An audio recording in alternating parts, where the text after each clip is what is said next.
सभी दोस्तों को दुआ सलाम। हमने आज एक नई चीज़ स्टार्ट की। हम स्टार्ट करेंगे आज इंटरनेशनल ऑर्गेनाइजेशन। तो इंटरनेशनल ऑर्गेनाइजेशन हम स्टार्ट करेंगे, तो उसके लिए हम छोटी छोटी 5 से 10 मिनट की एक वीडियो बनाया करेंगे, 5 से 10 मिनट की, और डेली बेसिस पे 1-2 ऑर्गेनाइजेशन डेली किया करेंगे।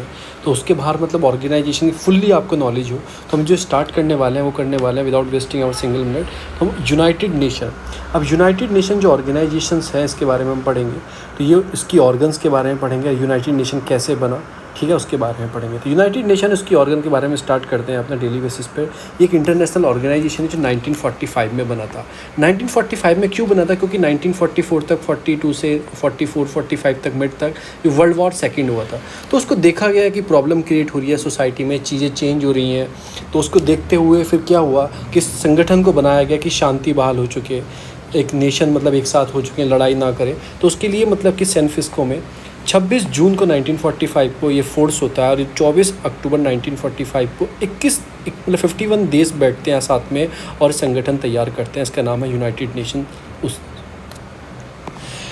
यूएनओ, इसे यूनाइटेड नेशन ऑर्गेनाइजेशन बोलते हैं। उससे पहले क्या था? उससे पहले 1919 में मतलब जब फर्स्ट वर्ल्ड वॉर हुआ था कि 1914 से 1990 तक फर्स्ट वर्ल्ड वॉर स्टार्ट चला था, ठीक है, वो सब चीज़ें चली थी।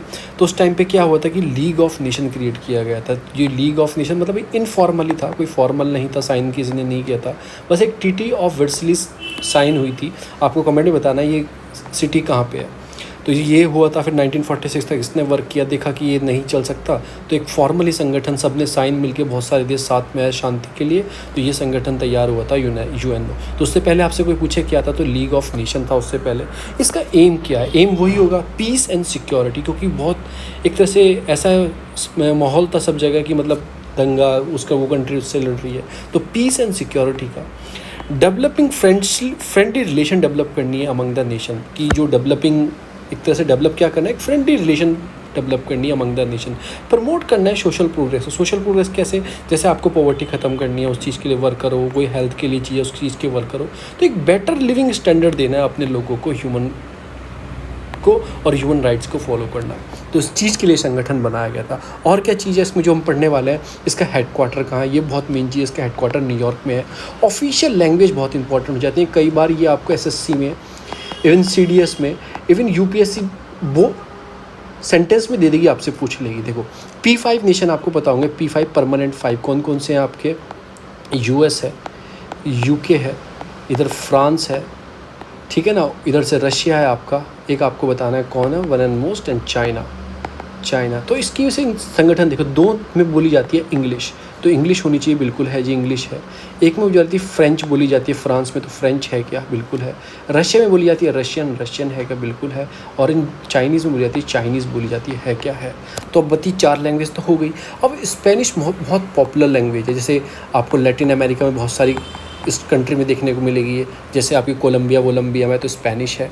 और अरेबिक भी बहुत फेमस लैंग्वेज है। आप सेंट्रल एशिया में जाएंगे, इधर जितनी आपकी गल्फ़ कंट्री हैं सब में क्या बोली जाती है? अरेबिक बोली जाती है। तो ये 6 लैंग्वेज है, ये बहुत इंपॉर्टेंट हो जाती है 6 लैंग्वेज। और इसमें जो मेंबर्स हैं इसके 193 मेंबर्स हैं। लेटेस्ट मेंबर जो इसमें ऐड हुआ है वो साउथ सूडान ऐड हुआ है। ये इंपॉर्टेंट थिंग है to be remember for your pre point, कि South Sudan is the last nation to be added in the United Nation organisation. जो रिसेंटली जो इसके मतलब सेक्रेटरी जनरल है, शायद अब चेंज हो गए हैं, अटोनियो मैंने पुराना है, ये पुर्तगाल के लिए चेंज हो गए हैं। तो आपको याद रखना है कि न्यू कौन आया है, ये आपको कमेंट में जाके डिस्क्रिप्शन बॉक्स में बताना है। जो दूसरी चीज़ें यूनाइटेड नेशन के बारे में जो पढ़ने वाला है कि ये मतलब इसमें क्या क्या चीज़ें हैं, क्या क्या हैं इसके अंदर, कि यूएन जो सिस्टम है it is made up of, वो किस चीज़ से बना है? जो यूएन का सिस्टम है it is made up of main जो ऑर्गन्स है इसके इस्टेब्लिश बाय द चार्टर्ड से ऑफ द यूनाइटेड नेशन के, या फिर स्पेशलाइज एजेंसी हैं इसके अंदर। जैसे आपका हो गया WHO हो गया, उसका ILO हो गया, इंटरनेशनल लेबर ऑर्गेनाइजेशन हो गया। तो डिफरेंट इसमें स्पेशलाइज एजेंसी हैं। कुछ इसकी मेन ऑर्गन है, जो 5 प्रिंसिपल ऑर्गन जो है इसकी, वो बाद में पढ़ाऊँगा, अभी इसके बारे में पढ़ेंगे। कुछ फंडिंग प्रोग्राम भी चलाता है, इस्टेब्लिश करता है। जनरल असेंबली जो है इसके अंदर वो कुछ फंड के लिए प्रोग्राम भी चलाती है। तो ये सारी चीज़ उसके अंदर आती है। अब इसमें इंडिया का व्यू क्या है? Just wait a minute. अब इसमें इंडिया का व्यू क्या है? इंडिया कहाँ स्टैंड करता है कि इसके अंदर यूएन के अंदर। तो इंडिया कहाँ स्टैंड करता है, जो इंडिया के हम देखेंगे जिसमें मेंबर्स हैं, जैसे हमारी सौम्या आपकी स्वामीनाथन करके हैं, ये डायरेक्टर जनरल है Indian Council of Medical Research की। इनको अपॉइंटेड किया गया है as a chief scientist at the WHO। तो WHO भी एक स्पेशलाइज ऑर्गेनाइजेशन है, तो इनके अंदर भी इनको अपॉइंट किया गया। उसके बाद जो इंडिया के जस्टिस अब दलवीर भंडारी, उनको री इलेक्ट किया गया है। जो ICJ है ना, इंटरनेशनल कोर्ट ऑफ जस्टिस, जो उसकी प्रिंसिपल ऑर्गेनाइजेशन है, उसके अंदर उनको दोबारा से जज अपॉइंट किया गया है। इसके अंदर 9 या 10 जज होते हैं, आप एक बार जाके देखें। हर साल 2-3-6 साल के लिए बनते हैं और हर 2 साल में उसके इलेक्शंस होते हैं। सारे जो जनरल असेंबली के जितने भी देश हैं वो मिलके चूज़ करते हैं। उसके बाद जो इंटरनेशनल जो लॉ है, जो लॉ के एक्सपर्ट हैं, जैसे नीरू आपका चड्ढा जी हैं, इन्हें इलेक्टेड किया गया है international tribunal for the law of sea के लिए। UN क्लॉज जो है उसमें इनको क्या किया गया है, उनको अंदर एक एक्सपर्ट के तौर पे इनको रखा गया है।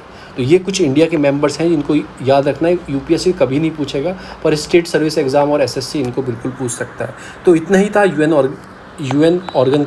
UNO के बारे में। इसकी अब मेन प्रिंसिपल बॉडी पढ़ेंगे नेक्स्ट क्लास से, तो वो हम आगे पढ़ेंगे। फिर इसमें मैं आपको ये बताऊंगा, बिना साहस के कोई भी कार्य नहीं किया जा सकता। तो बस लास्ट में इसके साथ मैं खत्म करूँगा। Thank you so much.